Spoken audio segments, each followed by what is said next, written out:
you. So thank you for coming, and I'm just going to tack on to the little bio part that I worked for the federal government in a very litigious setting, and I switched to working in-house, which allowed me to, in-house for profit, which also allowed me to segue into doing in-house work for nonprofits, which brought me to this experience because I've represented these nonprofits and also have done a lot of volunteer work in general. So that's how I ended up being exposed to doing work and doing work for women in Afghanistan and Pakistan, and ending up in 2010 in Pakistan. So I have for you a little video clip, and this is just as you were coming in, I wanted you to experience Pakistan. And this is Rawalpindi, which along with Islamabad, so it's Islamabad, Rawalpindi is the capital of Pakistan. So this is a scene as we were walking to a very important meeting, which for us, which I will explain a little bit later in the slideshow, but I just thought, this isn't something you usually see in everyday America, this kind of situation. And the sounds, I have another video clip where they're tolling the noonday prayer, and it's just a very rich environment. But I'll have a PowerPoint for you in a moment. But if you humor me, just remembered I got to get over here because it's being videotaped, so I'm wandering off the screen. Humor me and just close your eyes. Okay, just sit there and close your eyes for a moment because it helps you process this. Imagine, if you're a woman, imagine this is happening to you. And if you're a man, imagine this is happening to a woman that you love. Your mother, your sister, your significant other, your daughter. Suddenly, almost overnight, the rights of you, the woman, or of the woman you love, regress to the rights of her grandmother. Or for those of you who are under 30, maybe even great-grandmother. What does that mean? That means, particularly in this situation, you can't drive. You can't go out of the house without being accompanied by a male that she's either married to or related to. So she can't go out of the house with a male friend.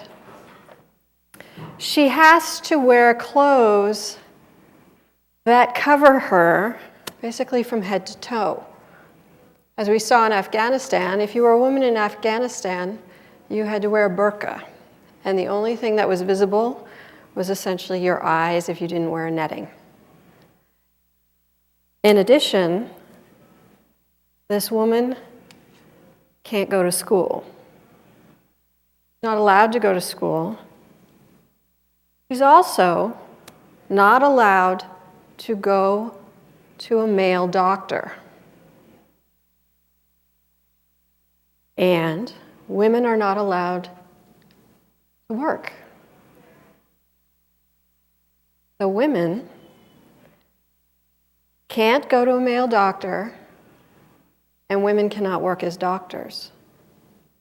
So there's a big gap in healthcare coverage for this woman, whether it's you or someone you love. In addition, as I mentioned, she can't go to school. So can't study to be a doctor or a midwife or any kind of other caregiver. You can open your eyes. So this is a situation in Afghanistan and also in Pakistan back around the time the Taliban came into play.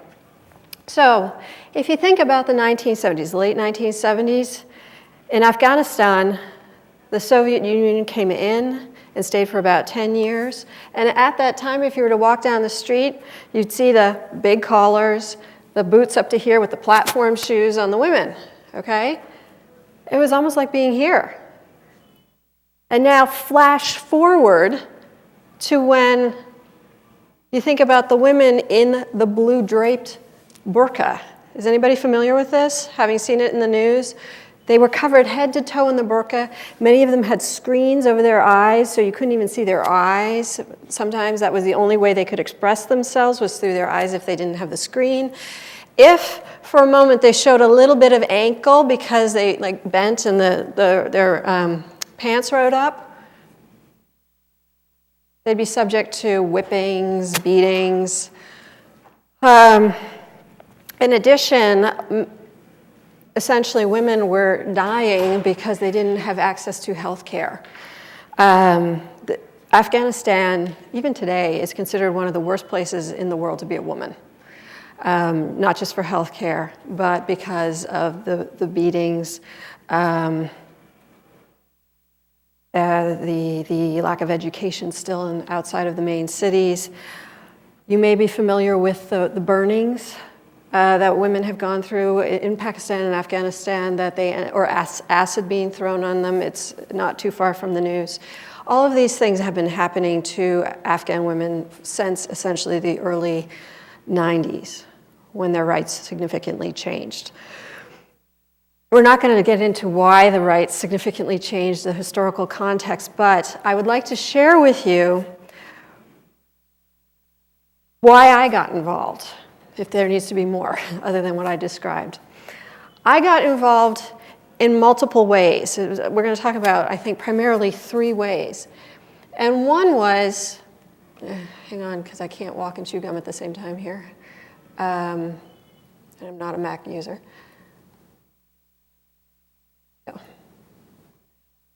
One was essentially through an organization that I had no idea about until a few years ago, called Rotary. And I got involved in Rotary, and I'll explain what the projects were that we did. But I met some fantastic people. And one was this woman who's been going to Pakistan since the early 90s. And she's American. And she is like a firecracker, if a firecracker was ever a human. She went there to play polo. So imagine, American woman playing polo with Pakistani men. American women are treated differently from Pakistani women. So, even today. So she kind of was this weird anomaly that floated in and out of the culture, and then realized, oh my gosh, while I'm having all this fun, spending all this money, look what's happening to my friends, the women, the Pakistani women. So she had been going back and forth to Pakistan for every single year, at least once a year, trying to help.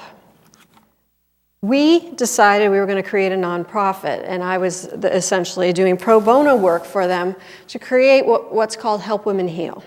And I'll talk more about it, but it was essentially targeted to help women in Afghanistan, because she'd heard about all of this, improve their health situation, because there was this vortex created where women were not allowed to be educated in medicine or anything else, but they also couldn't be treated by men.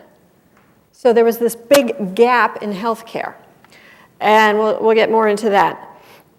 The third avenue was also through just networking in general. That's how I ended up there. And we'll talk about the different things that I did while I was there. But essentially, God, this is really far away, and I apologize. When I was there, I was in the cities and I was also in the suburbs. This is in Pakistan. The suburbs are so much different than the cities. The cities, women have significantly more rights. People in the suburbs are still very subject to staying inside their homes. They can't go out. They have to cover from head to toe. And they had the hijab. They have to wear the wrap over their head. I was there in December, so it was actually wonderful to be able to wrap myself all over the place because I was cold.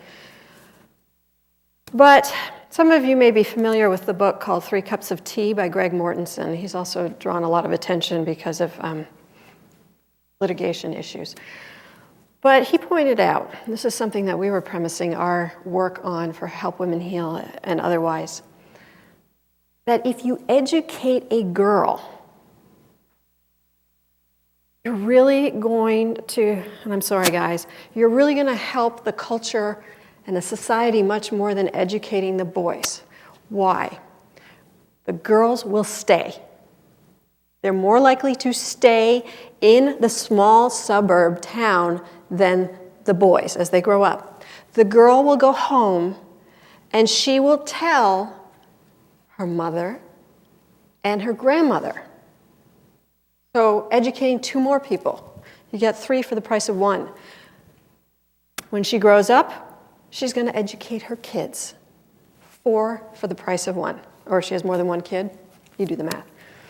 So our premise was, not only do we want to help Afghan women get better health care, but we want to make sure that young Afghan girls and Pakistani girls get educated. Because they weren't. The first thing we think about is, why are they not being educated? Okay? The first thing is, we think they were told they can't. But what are the barriers if suddenly they can become educated, but they're still not becoming educated? The primary issue is getting them to the school. When you have to worry about, this is in the suburb, covering yourself and getting to school and not being exposed to the eyes of men you don't know, how are you going to get there? On a moped? I don't think so. I mean, a moped is a primary, or bicycle is a primary method of transportation. A bus, raising funds, a few $1,000s, you get a bus, cover the windows with curtains, the girls get picked up in the bus and brought to school. Do we even think about that in the US culture? That this is a limiter to getting us to elementary school, to college? No, we don't. And so these are things that we had to listen, for sustainability. You listen to what the people are telling you who are there, the locals. What do they need? You don't tell them what they need. So we're thinking, okay, what do we have to do to get the women there? Sewing class? Yeah, sewing class is more useful for them. The locals say, get us a bus. And we did. So you'll see that. So, I visited so many schools when I was there, and it was absolutely wonderful because I had been exposed for several years as to the low numbers of girls in the schools. So they would bring everybody out into the courtyard, and you'd see that it's maybe 30% girls now. Maybe it's 40%, definitely not at the 50% mark yet, but the numbers are increasing, and you see smiles on their faces, and you see that they have bright classrooms, they're not seated on the floor, they're protected from the wind. You'll see what I'm talking about. So this is actually one of the presentations, and the kids would get up and they'd maybe sing the Star-Spangled Banner, or they do what's the song from I think it's Three Little Monkeys Jumping on the Bed, or there was also the one where Roll Over, what is it, I forget the song, all these little kids songs, they were singing in English, and it was really sweet. And that's me in the bottom right corner of the first photo. We also went through so many award ceremonies and recognition, and you did this, and you did. I was so exhausted by the end of this trip. Well worth it, but very exhausted. We also had a film crew following us. They were making a documentary about the work we'd done, so that was another thing. I felt like Angelina Jolie, seriously. I'm like, this is what it's like to be a diplomat. You have this permanent smile on your face, and everybody's watching to see what you do. The other thing is, all of the business transactions, actually, I should say 98% of the business transactions were done with men. This is in Pakistan, and same in Afghanistan. When you had to meet with the men, you either met at the school or out in the parking lot street area, not in the home. In the United States, if you wanted to have a casual, let's sit and chat for several hours, get to know each other, etc., you might invite somebody over for dinner, right? Lunch, whatever, brunch. Problem is, that if we're meeting with a variety of men, this is the rural part of Pakistan, the man of the house can invite myself and my colleague, both women, into the house. We can sit down with the women of his house and the kids and eat. A lot of giggling going on because I don't speak any of their dialects and they don't speak English, but it was fun. But no men who are not part of that family can come into that house. They have this little area before the main part of the house. It's a room, and there are a lot of cushions on the floor, and they sit and they smoke. Oh my God, they smoke like crazy there. But they sit and they smoke, and they'll have tea or, eat. Definitely no alcohol. And that's how it works. So you can't have meetings with men who are not part of the family except on the street, essentially, or in the schools. So that's how it evolved. So that picture was, we went to a concert of a pretty famous Pakistani slash American singer who was singing these fantastic songs, and he was like the Pakistani Elvis. This is in Lahore. And then I realized they were having this concert for us, for myself and my colleague, and there were so many people there. It was not a coliseum, but it was a huge auditorium full of people watching this performer. We were in the front row in these really cushy seats for Pakistani standards, and that is the photo of me when I understood it was for us. It was like, duh? It literally, they rolled out the red carpets for us, and that's the mayor of the local district there beside me. So where was I? I was in the northern part of Pakistan. Some of you may be familiar with parts of Pakistan because we had the Davis incident occur. He was the CIA contractor who killed some Pakistanis, and they were trying to determine if he was associated with the embassy and was entitled to privilege as a result of his conduct. That occurred in Lahore, which is where the blue arrow is pointing. Okay? The yellow arrows are where I was. The red arrows bookcase, essentially, they bookend what's called the Northwest Frontier Provinces. Okay, that may ring bells. It's also now called the Khyber Pakhtunkhwa. Mouthful there. That's where people are familiar with the Taliban retreating to. It's where Peshawar is. If you remember back in the summer of this year, is that a question?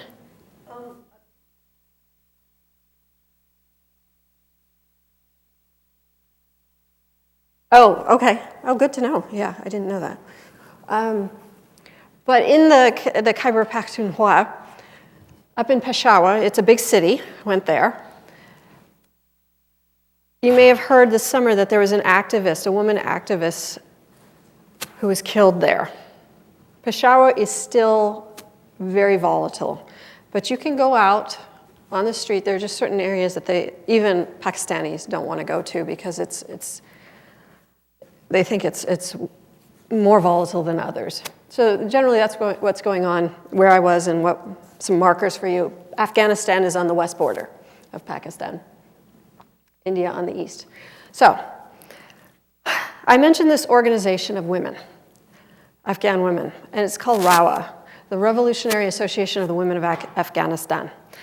They were the women. If you rewind your memory back to the late 90s, early 2000, who brought us the videotapes of the women in the burqas being shot in the stadium. Women in these, it's a cobalt blue covering in the stadium being executed, essentially. It was hearkening back to the days of the Roman Colosseum, and the stadium's full. They smuggled a camera in under their burqa. So the burqa had some benefit, right? You can do all sorts of things under there. It's also confusing because one burqa looks like the next burqa looks like the next burqa. So a man would go up, take the elbow of who he thought was his wife, and it ends up being a complete stranger because he can't tell one blue draped form from another. So you get a little humor there. They smuggled the camera in, took video footage of this stadium shooting along with other incidents. They smuggled it out. This was in Afghanistan. Had to go across the mountains into Pakistan, smuggle it out of Pakistan to the Western world. If they had been found to do this, this is Rawa, the girls, women of Rawa, if they had been found, would have been killed. They did this because they knew their rights had been taken from them, and they wanted them back. They knew that women were being severely damaged, and they wanted to protect them. The photo of the woman on the right founded Rawa. She was, they're not sure exactly how she was killed, but she was found by the side of the road. They think it was actually some of the residual Soviets who came in and killed her because she was viewed as a threat. The middle photo is of a book cover. It's an absolutely wonderful book cover. It's called Zoya's Story, and it's about a very key player, and now my friend, in Rawa. Zoya is this remarkable woman. I do not have a photo of her that I can share. I have, photos of us being chummy and everything, but the problem is that she's wanted. So if we were to post a photo in a PowerPoint, I trust y'all, but you never know. So to protect her, we can't post a photo of her except with the burqa on, right? But she is the head of Rawa now because, rumor has it, she is the daughter of the woman who was killed. She lives in Pakistan because Afghanistan is too incendiary and it's too much of a risk for someone like her. We went to the headquarters of Rawa in Pakistan, in the capital, in Islamabad, Rawalpindi, and they have their office there. They also have an orphanage for Afghan kids, and so I have some photos from our experience there. We were also on our way to a meeting, and that was the video clip I had for you. We went to this meeting, and it was all women in this apartment, and we talked about women's rights, and then we ate so much food, and then we danced. And none of it was, I couldn't videotape it, couldn't take photos. It's all up here, but it's wonderful memories, and these women are so incredible at what they do. So this is the school for the orphan children in Afghanistan, in Pakistan, in the capital, for the Afghan children. If you look closely, which is hard to do from where you're seated, it's a kitchen where these youngsters are being educated because it's in a house. And it looks like any other house. I mean, there was such a big hubbub about, just having a big old brain blank here. Who was killed by the US in the compound? Drawing a blank on his name. Bin Laden, thank you. Bin Laden, there was all of this hubbub about the barricades and the walls around the house. And I wrote an op-ed about this. Everybody's got a house like that. It was no big deal at all. But sorry about that. This was the kind of house where the school was, and you could not tell it was a school because they're undercover. So in the school, we met with all of the kids. I was speaking to the kids in this photo here about, they had so many questions, and they were so educated. They're like, why? What does President Obama do? And they knew about Obama. They knew about the war in Afghanistan. They had questions for me about that. And these are kids who are 10 years old. And this one kid got up and he was trying to debate with me about Congress and the president and their roles. And it was amazing. Excuse me, but if our kids could do that, it would be incredible. Afterwards, they had a courtyard where the kids play. And I had my digital camera, and I was taking photos of them and showing them on the digital camera, and you could see the delight on their face. I mean, they're seeing themselves. Afterwards, we went back to the orphanage, and we had dinner with them, and we spoke to all the kids. And I'm an artist, and so I led them in a little art class. We'd brought paper and paints and paintbrushes, and it was a lot of fun to do that. And these are some of the orphans. The thing about the orphans is that they may be orphaned by the turmoil in Afghanistan, so they have no parents or relatives. The other thing is they may have a parent or they may have relatives, but they're in Afghanistan and they wanted the kids to get out, particularly the girls, so that they had a better chance in Pakistan, okay? Even though Pakistan has its own problems, it's not as bad. Help Women Heal. This is the organization we created, and the primary directive was to help Afghan women become educated in healthcare, so not necessarily doctors, nurses, midwives, etc., so that they can go back to Afghanistan and provide healthcare to Afghan women. If you have a chance, and maybe we can have a showing of it, there's a documentary called A View from a Grain of Sand, and it's fantastic. That is the basis of our educating through Help Women Heal other people like yourselves about where women's rights in Afghanistan were and where they'd gone and the healthcare situation by following 3 Afghan women. So we sponsored initially 2 young Afghan women, Gina and Bina, those are code names or cover names. Can't show you a photo because they're protected.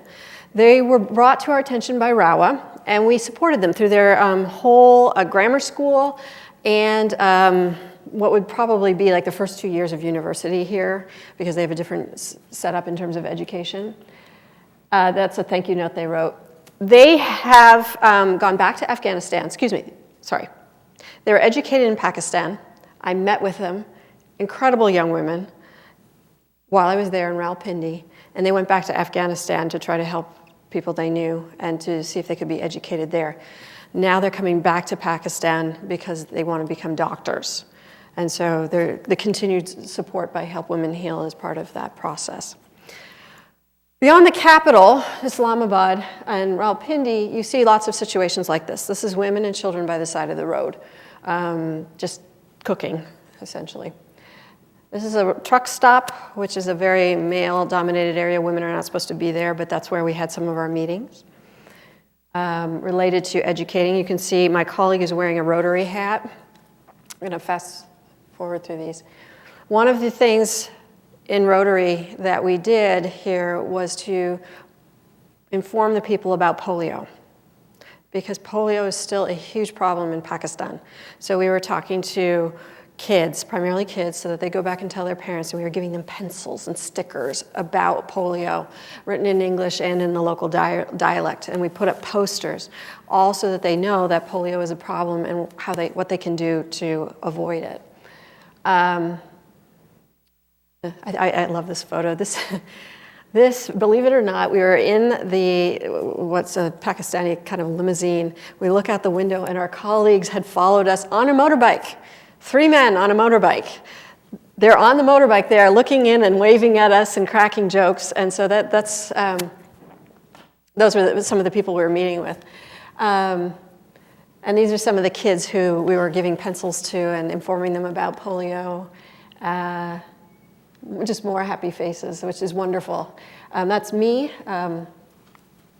meeting with, as you'll notice, they're men, right? The women were in the house. This is in the rural area, and more kids. Okay, here's a school. This is what I wanted to get to primarily. This is a school, and if you look to the left of the photo, right, it looks like horse stalls, right? I mean, it's open, it's exposed. This is December, but they do get snow in these areas. Those are classrooms. Those things that look like stalls, and they have benches that don't even compare to comfort in terms of this, what you have here. This is a classroom.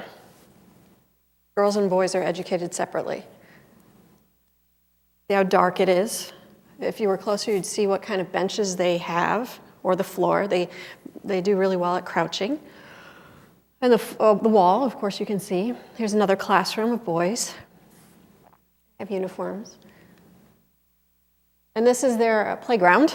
They were doing a performance, and if you could look close, they're pointing to their noses, because they were showing that they know English. So they were like, here are my ears, here are my eyes, here's my nose, and they were all doing it together for us. But this is, on the right, are those classrooms again.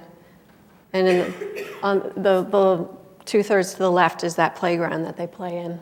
And you can see in the background their teachers, fully covered with wrap. Another view of in those stalls, the classrooms. Dirt floor, no heating. Certainly no computers, right? So these are some of the women that we've, the school that I showed was one we're targeting to improve. This is a school that we've improved. So these are the girls, bright and cheery. We had an outdoor presentation, and there were sheets hanging up so that the boys were on one side and the girls were on the other. The boys had to stream out and be put into their classrooms before the girls went to their classrooms so that they weren't seen. Here's our bus. This is one of the buses we bought. And these are the girls who commute by the bus, and you can see the curtains on, this is the inside. You can see the curtains on the inside of the bus. And this is another school that was improved. These are the students, and if you were closer, you could see the head count for the girls has improved. And that the rooms, there are actually doors now for the rooms. And if you go into the rooms, they actually have microscopes that we bought for them and they use. They have a little library. That's me with some students, more students. The other thing we were there for is the flood aid. I'll go through this quickly. In 2010, I don't know if you recall, Pakistan was devastated by a huge flood that came through. It started in the north and worked south. So Peshawar and the northwest frontier provinces is where we were, where they first got hit. We decided to target that in terms of helping. Same school, the men came in and were waiting for the aid that we were providing. We'd raised money and created kitchen repair kits. All of this, my legal role was in making sure we could do this. These men had numbers. There were some women there as well. I was giving them shoes, and this is like an ad for Trader Joe's. That's a Trader Joe's bag. We had a bunch of them that we brought. But you can see how they're covered, and there's a woman we'll get to in a moment whose face is actually exposed, and you can see she's been, her face has been damaged. That's the kitchen repair kits. We provided them a huge bag of rice, a pot with a Bunsen burner, essentially with a platform that you could put the pot on, kerosene, the gas container, and some meal, cornmeal, and a few other things, all that they didn't have because they've been so damaged by the flood. Doesn't look like much to us, but it was huge for them. And they were, we could only give to 60 families, and there were many more. So this is the woman. You can see that her face is somewhat damaged. She was also receiving a kitchen repair kit, and she's a widow. And so this is a man who's coming in. I just have a few local photos so you can see him. He's coming in with his sack, and you'll see how they carry it for his kitchen repair kit. That's another man. And this is one leaving. That's how they carry their kitchen repair kits, on their shoulders. And I love this photo. These are some local girls who attend the school. They went home and they changed into their fine kurtas and came back and put some makeup on. And that's my colleague and myself. After all was said and done, we got back to Rawalpindi and we had a photo. We went to the university and had a photo taken of ourselves, and that's us. So her name's Rachel Williams, for anybody. Questions?